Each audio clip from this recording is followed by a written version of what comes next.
Welcome to another edition of HorseCenter, everyone. I am Brian Zipsy, and as always, I have the fantastic pleasure of being joined by my co-host to the East Coast. That's Matt Schiffman. How are you today, Matt?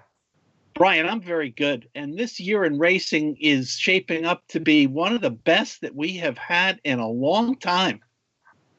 The 3-year-old crop suddenly, Matt, looks very, very good. And that's exciting news as we head into the Kentucky Derby and the Triple Crown. Upsets early on, but the big names have really stepped up. Let's start out west with the Santa Anita Derby, Matt. It was billed as a showdown, and it almost turned into a one-horse race. Justified, living up to all the hype off his maiden allowance win, easily turns away Bolt Doro in the Santa Anita Derby. Yep, nothing you can say bad about Justify in there. 3 for 3. Had everything his way all the way around the track. Set a good pace. There's been a good bit of talk about the fact that the Santa Anita track was not playing real fast that day, but he led every step of the way. And when Bolt Doro seemed to be making a move down the stretch, Justify just pulled away. So he is now the Kentucky Derby favorite. He was a big favorite in the Kentucky Derby futures pool number 4.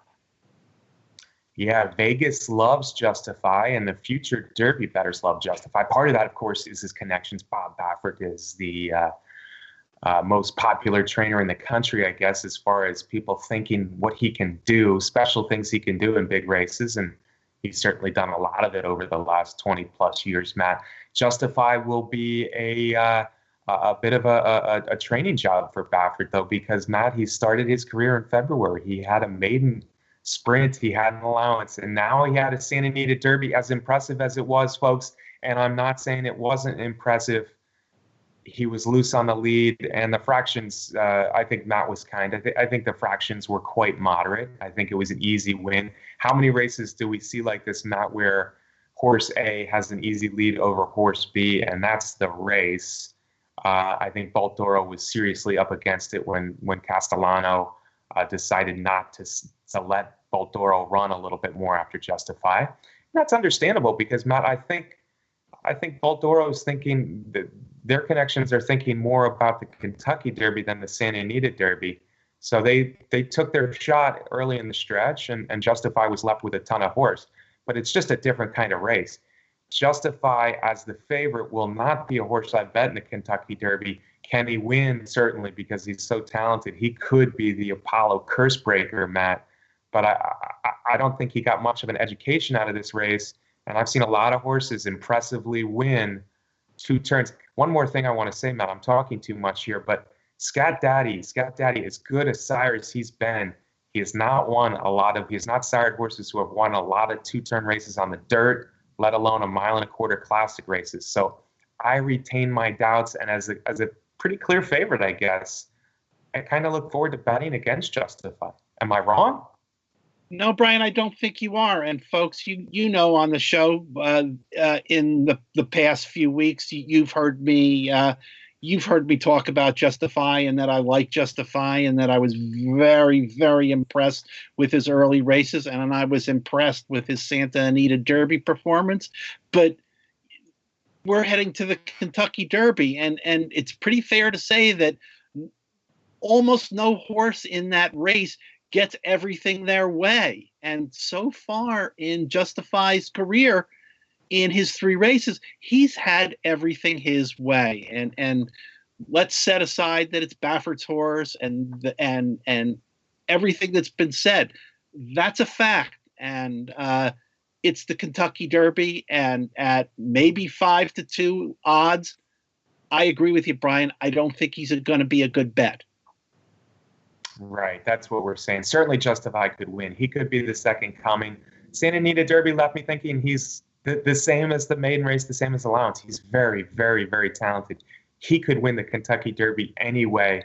But the fact that 10 furlongs is a bit of a question, the fact that he really has faced one good horse, and when he faced that good horse, it was on his home track, the track he's never run anywhere else. It was with a pretty easy lead.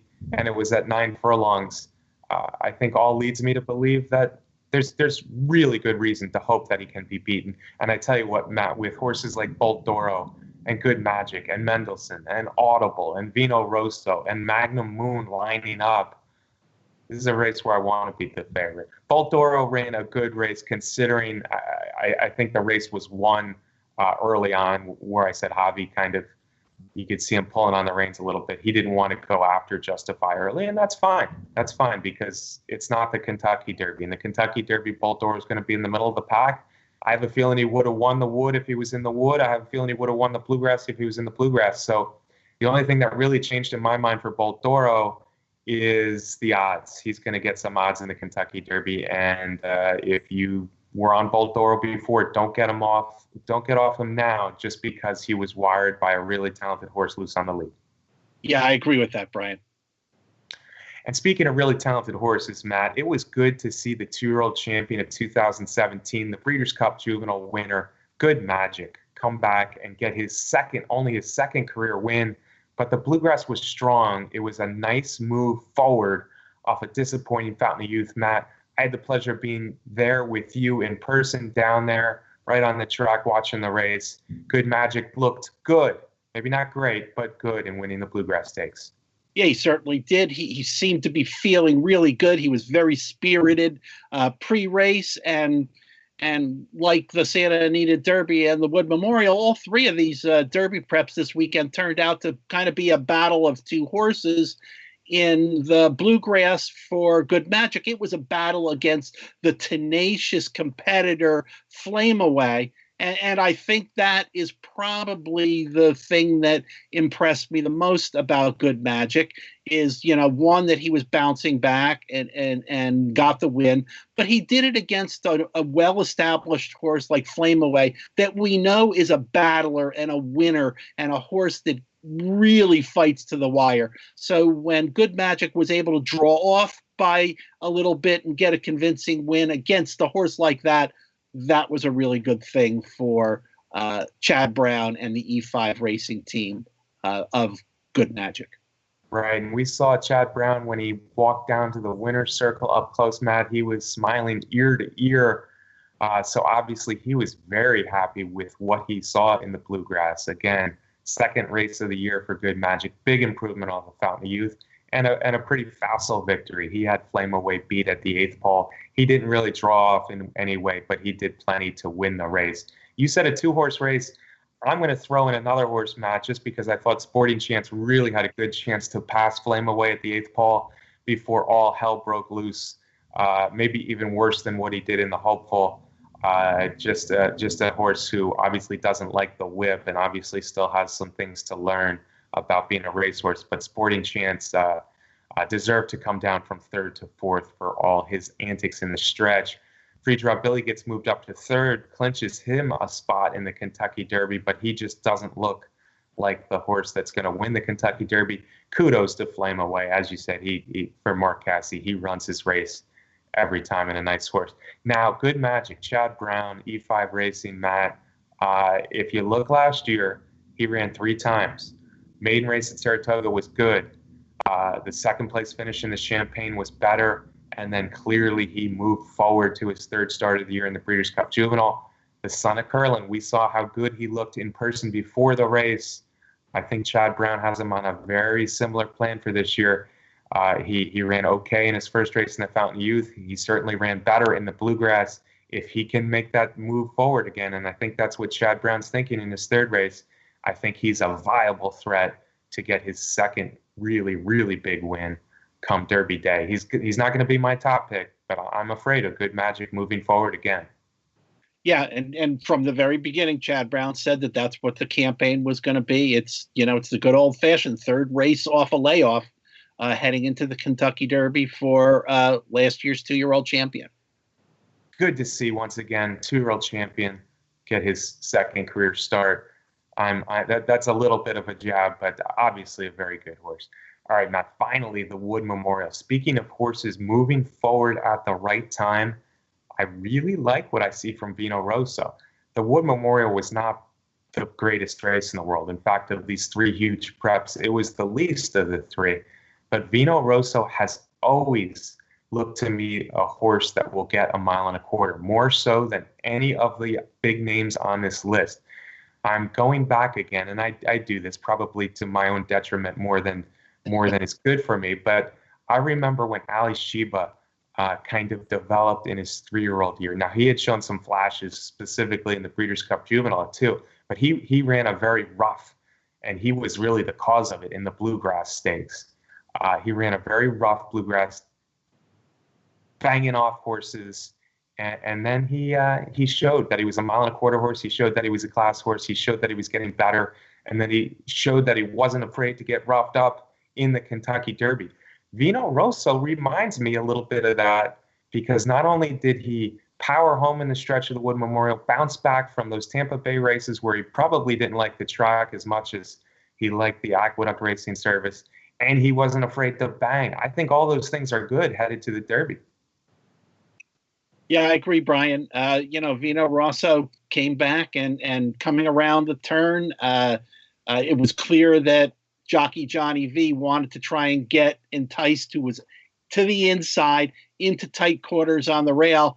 And as he tried to steer him and start to try and herd Enticed to the rail a little bit, Vino Rosso, I think, took off and did it with a great deal of vigor and in a physical way, and they bumped and they bumped and they bumped, heading down the stretch. And I think, Brian, if the finish had been closer, that maybe Vino Rosso would have come down in that instance.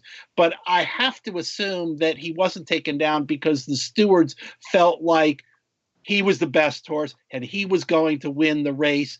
Whether you agree with that kind of thinking, that's the way things are nowadays. But Vino Rosso became the 4th Todd Pletcher horse to qualify for the Derby. It was Todd at Aqueduct on that Saturday, but now Pletcher has 4 horses, and Brian, I think without any question in my mind, it's the best team of horses that Todd has ever had going into the Kentucky Derby. Yeah, I would agree with you, Matt. First off, let's go back to that DQ. I thought there was legitimate reason for Vino Rosso to come down, and it's a shame that from one track or one racing jurisdiction to the next that we're not more uniform here, because certainly this looked worse than other things. But you're right, Vino Rosso was the best horse. Vino Rosso was going to win the race no matter what, and I think that's why they left him. For what it's worth, I just wish it was uniform from one place to the next, because he very well could have come down. Enticed ran a very good race. Enticed is a nice horse. I don't think he's a horse that I really consider strongly for the Kentucky Derby, but he's a nice horse, and you saw how well he ran at Aqueduct in the Gotham. So it was a good competition for Vino Rosso.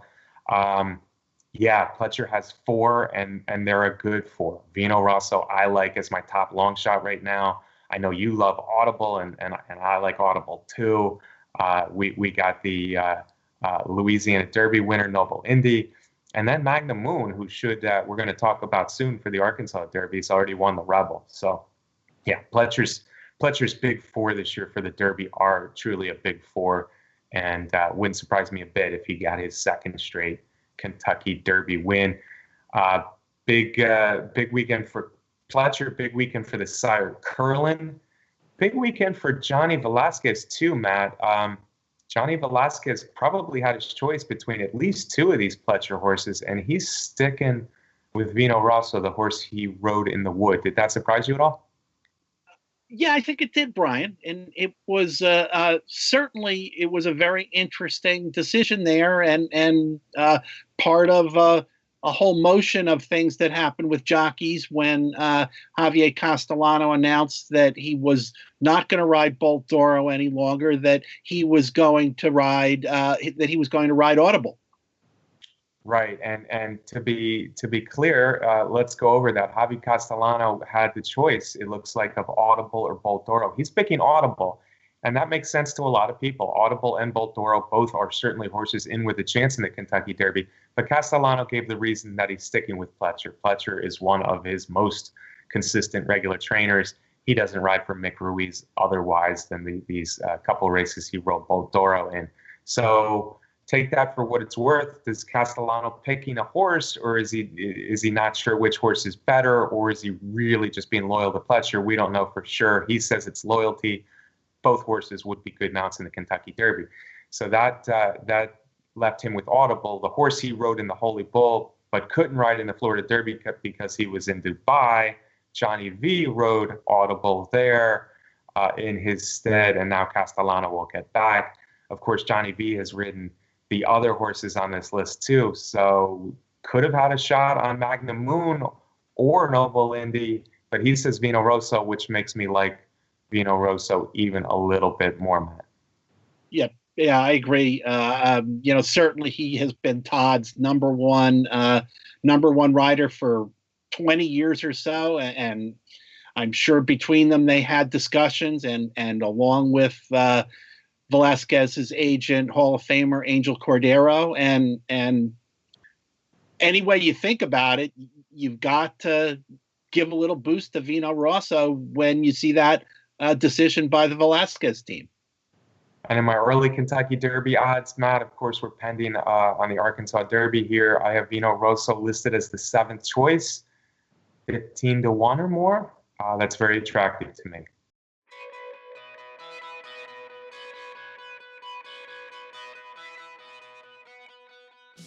With all those exciting Kentucky Derby preps in the book, Matt, we're already just really, really ready for the Kentucky Derby. But we still have at least one big prep this weekend. We have 2 notable preps, the Arkansas Derby and the Lexington. Let's start with the Arkansas Derby. Matt, you have Quip, who won the Tampa Bay Derby. It's a bit of a long shot in his first race of the year. Could be a very good horse. He beat Flame Away. Maybe he was flattered by that a little bit. And then we have the top 4 finishers from the Rebel, including the winner and the likely favorite Magnum Moon. Yeah, we sure do. Like you said, Brian, the Arkansas Derby probably doesn't have as big a field as we anticipated, but I think it's a very quality field with the top 4 horses.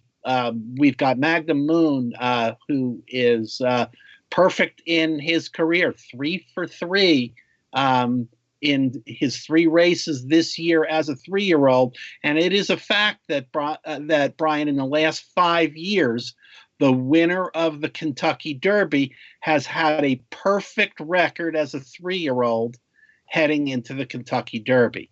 Magnum Moon won the Rebel last time, has 50 points.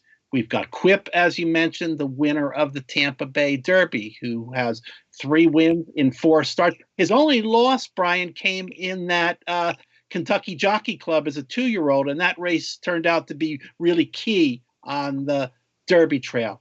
We've got Salamini. Salamini has 34 points, is in 19th place on the Derby points list, so kind of on the bubble. It's looking like, Brian, maybe we're going to have a record number of points required to get into the field. So maybe Salamini needs a few more points. Shouldn't be hard for that horse. Salamini, Baffert, Zayat's own it, another Curlin. I feel like, Brian, he needs to put it all together in this race. No bumping, changing leads he needs to do. I need to see a race where he puts it all together. And if he does that, I think he's a serious threat to win the race. And then Steve Asmussen may have as many as 4 horses in this race when they draw it on Wednesday, led by Combatant, who has 22 points. Super consistent horse, has 3 second places on the Derby trail and has a 3rd place in the Rebel. I guess he's likely to hit the board again and maybe qualify for the Derby. Yeah, Matt. Title Ready set the pace in the Rebel. It was a move forward, but I think he's a bit of a long shot again. So that leaves us with the top 3 from the Rebel and Quip. You know, Quip's hard to know how good he is. He beat good horses in Tampa Bay, and if he moves a little bit forward off of that, he's got some speed. Quip is an interesting horse, but I still come back to the Rebel horses. Combatant looks like a horse who's just a really nice horse and makes that move every time, but it's never really going to get by for a truly big win. Solomini should move forward. That was his first race in a while when he ran second in the Rebel, and he kind of fought off Combatant down the stretch there. Magnamum was my pick in the Rebel. I've liked him all along since I saw the first race, his maiden win, and then the allowance win at Turfway. So I'm not getting off Magnum Moon at this point. Unfortunately, I'm on the favorite for the Arkansas Derby, but I think Magnum Moon is the real deal as well. Just adding to this list of real deal type of 3-year-olds we'll see in Louisville. As far as the bubble, Solomini, that means nothing to me because he's on the bubble now. I mean, if he can't run first, second, third, or fourth in here, probably shouldn't even be in the Kentucky Derby. So, that'll take care of itself. Magnum Moon and probably Combatant are in if they want in, and Quip is in too if he runs a good race here. And I think they should need to run decent races at least to move on to the Kentucky Derby. Let me go back to that stat you threw out because that's an interesting stat, a surprising stat, and a stat that really went against decades of Kentucky Derby winners. The last 5 Kentucky Derby winners were undefeated as 3-year-olds after Kentucky Derby, going in and obviously after the Kentucky Derby. That doesn't leave a lot of horses this year. That we're talking about Justify, Audible. We're talking about Mendelssohn overseas, of course. And then we're talking about possibly Quip or Magnum Moon if they can win the Arkansas Derby. So that's a stat waiting to be broken. Maybe it will this year, but there's some strong candidates to keep it going. I certainly think Magnum Moon will be the one that keeps it going on Saturday at Oaklawn Park. Yeah, I am not concerned about Magnum Moon coming into this race a little short, going under the assumption he's already in the field. That is not Pletcher's style. I expect Magnum Moon to come out firing at 100%. Not sure about Quip, though. Trader Rudolph Brissett comes from the Bill Mott barn, and he learned the craft under Bill Mott. So I'm not 100% sure that Quip will be firing with all cylinders in here, but it'll be interesting to see. Yeah, Solomini and Quip look like and Combatant look like the top threats. Solomini, I think, should move forward, and probably that would be my exacta, the same as the Rebel. Quip, who knows? Quip could be a good one. We'll see. Matt, the other Kentucky Derby prep on Saturday is the Lexington right here at Keeneland, and it's interesting to me in that my boy Jack is coming back out of the Louisiana Derby. I thought it was a terrific performance he ran in the Louisiana Derby. He won the Southwest, shot up the rail, and just ran away from him at Oaklawn Park in the mud. But then in the Louisiana Derby, he only finished third, and that's why he's still on the bubble points-wise. But he just went as wide as you could possibly go almost on the far turn, and I thought it was a very good performance. So I want to see what my boy Jack does, because after Vino Rosso, I said he's my top long shot. My boy Jack is my second best long shot. Looks like he should be tough to beat on Saturday, but interesting returner coming from the Springboard Mile at Remington Park.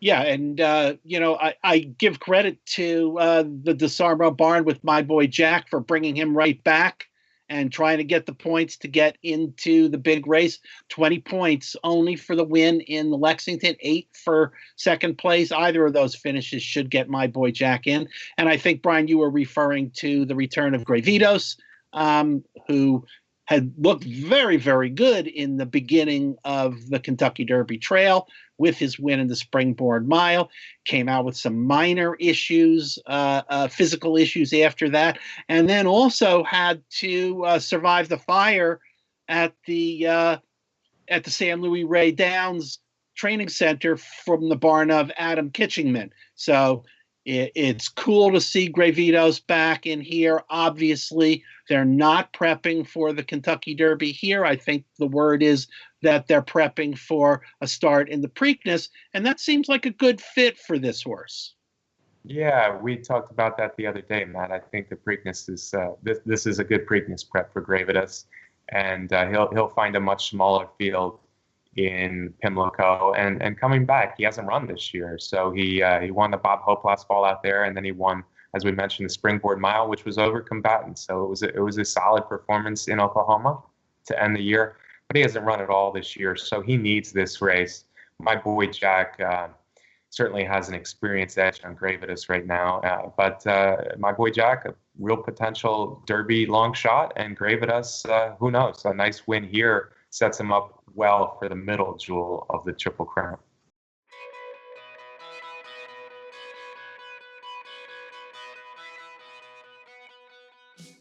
All this Kentucky Derby, Matt, there's still a lot to talk about from last weekend alone. First, the Kentucky Oaks Trail really heated up. It looks like we're going to have two strong favorites for the Kentucky Oaks the day before the Derby, and that, of course, would come from the Ashland winner, Monomoy Girl, and the Santa Anita Oaks winner, Midnight Pursuit. Let's talk about what we saw together in the Ashland on Saturday at Keeneland. Yeah, we got two very good fillies here, Brian. And, at the lead-in in the show, when I said I think this is setting up to be a really great year in racing, it wasn't just because of the Kentucky Derby horses. It was because of fillies like Monomoy Girl and Midnight Bisou out in California. Yeah, Monomoy Girl was a force to be reckoned with for sure. Now in the Ashland, there wasn't a lot of speed in there, and she just took over the race early on for Corey Lannery, and the race was over. And she kept running. She was finishing well, and no one could get close. I would mention that Eskimo Kisses was way, way back on a track that was not favoring horses who were coming from off the pace. She made up a ton of ground, and she was much the best of the rest. I think the pace will be different in the Kentucky Oaks looking at the probables for that field. So Eskimo Kisses is one to keep an eye on as a horse to pick up the pieces at Churchill Downs. But my number one pick, as it's been all year, Matt, is still Midnight Pursuit. Really liked what I saw. I think this was her best race yet in the Santa Anita Oaks. She didn't face any real top fillies in there, but she just blitzed the field, coming from farther back than she's ever been. She just swooped them. I've been comparing her to Blind Luck all year, and I saw more Blind Luck in this race, just circling the field, winning very handily, scampering down the stretch. I think the Kentucky Oaks should be a perfect setup for her, and she can win from pretty close, and as we saw Saturday, farther off the pace. Yeah, probably looking like a good horse to play in that Oaks Kentucky Derby Daily Double that they have on Derby Day, and anything you can link up with that 20-horse field gives you good value. Yeah, and I already have some Midnight Pursuit Derby Oaks doubles, so let's see that happen. All right, Matt, another big performance. We talked about Army Mule last year off of one race because that one race was so good. This is on a freezing fire. Vinny Viola, Todd Pletcher. He's only run 3 times now, but the 2 races so far this year were big, and the Carter was really big. It sure was. It was really big. 7 furlongs in the Carter, and Army Mule did it in 120.94 on an aqueduct track that certainly was not souped up for speed by any means on that day. This is one fast horse that I'm looking forward to seeing in his next start, likely to be in the Met Mile. Yeah, he was an expensive purchase, and we are finding out why. If they can keep him happy, keep him healthy, Army Mule will be a force. That Met Mile should be fun. The Met Mile, of course, is 1 turn at Belmont. I'm not convinced that Army Mule is going to be a two-turn horse, judging by how he looks on the track. But then again, he might be talented enough to be a really good horse at 2 turns. Races like the Whitney and 9 furlongs for the Whitney, for instance. So Army Mule is certainly one of the most exciting older horses we have in the country. He's the only older horse we're going to mention this week because I want to get back to the 3-year-olds, Matt. Wow, we saw some good turf horses returning this weekend. We saw Rushing Fall return, and we saw even more than her. I think we saw Friday in the Transylvania. Analyze it. Yeah, the Chad Brown barn woke up, and did they ever wake up this weekend at Keeneland? It was Analyze It on opening day in the Transylvania, and wow, what a move. He had a brilliant burst of speed coming down the stretch to win that race easily, backing up what he did as a 2-year-old when he won his maiden in the East, and then as a 2-year-old went all the way across the country to win a turf race over there. That's not an easy thing to do as a juvenile. So this looks like a spectacular turf runner. Yeah, we remember how good his sire Point of Entry got in his career for trainer Shug McGahee. Analyze it, Matt. This is going to sound a little hyperbolic, but I really can't remember an American turf horse who started his career as well as Analyze It. You know me, I've been watching racing intently since I was a little kid, so we're talking well over 40 years now of following these horses closely, and Analyze It just looks that good. Comparing turf horses in America to dirt horses, apples and oranges, but I think Analyze It is a special horse. He really cruised to the lead Friday. You know, maybe it wasn't the best horses in the world that he was beating. It was a representative enough field. He cruised to the lead without being asked, and then when he was asked just a little bit in the stretch, as Matt mentioned, exploded, electrifying. All of a sudden, he was up by 5 lengths, and wow, big performance. Can't wait to see Analyze It. Of course, the big race of the summer is the Belmont Derby, $1.25 million in July. I'm thinking this is a horse that should be running older horses sooner than later. I could see an Arlington Million 3-year-old winner this year, and that's something that would be exciting to see. And Analyze It, I think, might be that good. And we can't take anything away from Rushing Falls. She did what she did last year, winning the Appalachian on Sunday in facile fashion. Yes, it was an easy win, Brian. It wasn't a dazzling kind of win like Analyze It displayed on Friday, but it was a confident win coming down the stretch. She pulled off and won by a length or so, but there was really no question coming around the turn that she was going to get a win. Of course, as I alluded to earlier, it's Chad Brown, and this one is from E5 Racing, the same owners as Good Magic. That's right. E5 has come onto the scene in a big way in recent years, and they had a big weekend with Chad Brown, with Good Magic, and with Rushing Fall. Rushing Fall now 4 for 4. 3 graded stakes wins, 2 right here at Keeneland, and of course the Breeders' Cup Juvenile Fillies Turf. There's no finer young turf filly in the country either.